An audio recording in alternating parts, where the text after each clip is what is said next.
How we doing? This is Fox back again for sound design tutorials.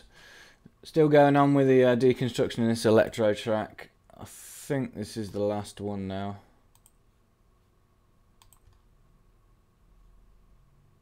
Yeah, this is the last patch. So yeah, this all these patches have been coming from this electro track that I made using only Xfer Records Serum. You can download this project file direct through me at a cost, and it's going to be downloadable via Dropbox. If you're interested, all you have to do is email me or tweet me. My email address and my Twitter account, the links will be in the description. So yeah, let's get down to it. This patch served two purposes. One of them was with an LFO and one of them was without an LFO, and it gave me two drastically different sounds. One of them was used as sort of a, it's almost like a stabbing effect. This was it anyway, with the LFO on.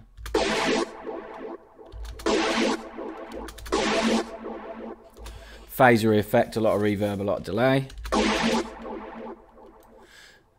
This line here, this mod amount one, depicts to the LFO amount, and believe it or not, this 0.5 is off. So on this section here, there's no LFO at all, and it gives us this.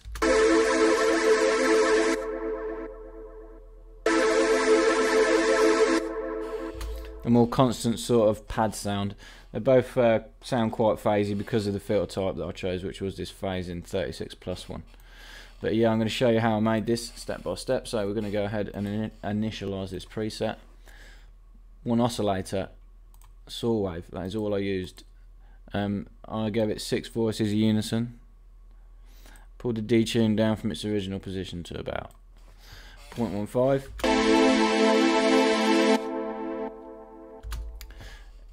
All the other controls I didn't touch, I just kept how it was as standard. I didn't change the octave or anything like that. It's the same chord structure as we had in the last tutorial, so it's covering one octave from A2 to A3. If you're going to try and recreate this sound, you want to make it exactly the same. That's it. Piece of cake. Filter that we use, as I say, is one of the flanges ones, and it was the Phase 36+.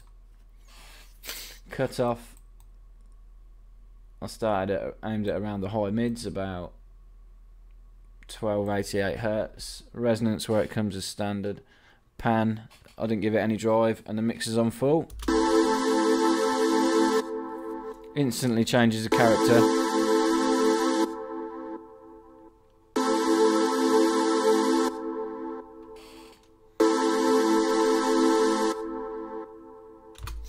Okay, we're going to go and set the effects up now, and then we'll quickly jump back and do that LFO that's giving us that modulation for the stabby sort of sound. As you could probably tell in the effects, I used a flanger. The rate I pushed right round, so it was quite fast. About 1.99 Hz or 2000 Hz. The depth I pulled back from its original position. It's about 85%. Feedback I pushed up. So it feeds the flanger back on itself and gives it a bit more longevity. That's a word of the day. The phase I push around to about 240, and the mix on full. Flanger and that phasing filter gives it a drastic effect. I used a distortion as well. The distortion I had to come after the flanger, so all you do is click on it, drag it so it's below the flanger.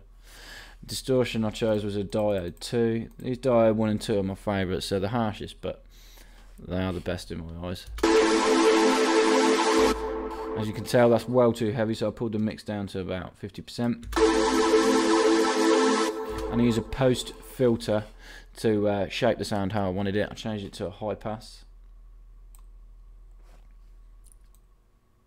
The cut I had at about 121, so it was get rid of all the bass. And what's this called, sorry? Bandwidth rather than a distortion filter. That's like the Q. This was set at 1.4. So with the distortion, without, and with. Added a lot of character to the sound that did that distortion. I say these diode 1 and 2 seem to be the best to me. They're quite harsh, but if you tame them with this EQ and the mix knob, you pretty much use them for anything. So yeah, that's the sound as you hear it in this section, no LFO. And what I did for these stabs was I used LFO 1 on the filter cutoff. So you click on this crosshair, drag it, drop it on the cutoff, and I pulled it negative, so I'm moving the cutoff down to about 10 o'clock. That's it. I kept the BP on, keep it anchored, kept the rate on a quarter note, didn't change anything else, kept it on a triangle, and that's it. Just gives it that sort of phasing sort of drag.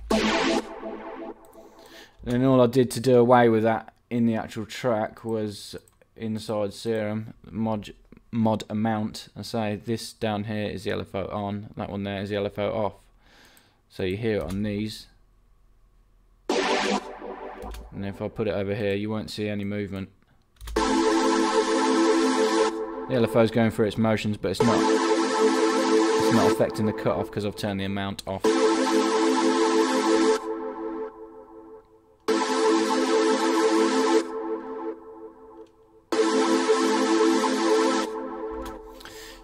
The amount that the LFO affects the filter is this little blue dial that you dial in there, if you get what I mean. Like if I turn this off, if I drag this amount here, click on the LFO, actually come over here,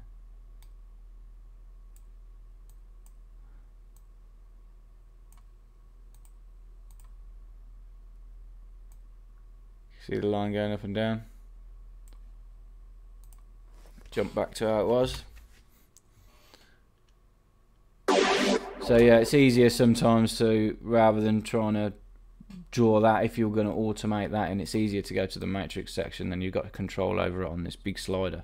It gives you the amount in numbers as well. It's easier to visualize.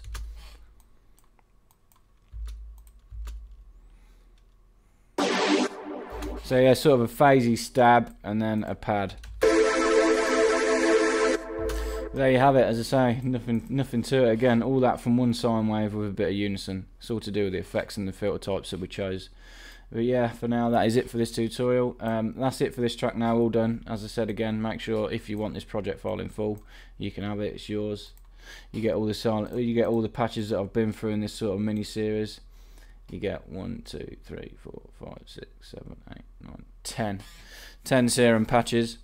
All the drums and everything you'll get to do with as you please. All you need is Ableton Live 9 and Serum.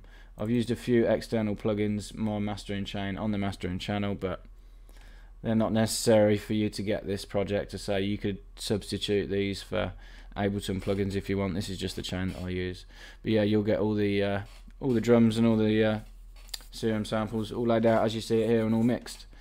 But yeah, I hope you enjoy it. If you do buy that, thanks in advance. But yeah, make sure you subscribe if you've enjoyed this.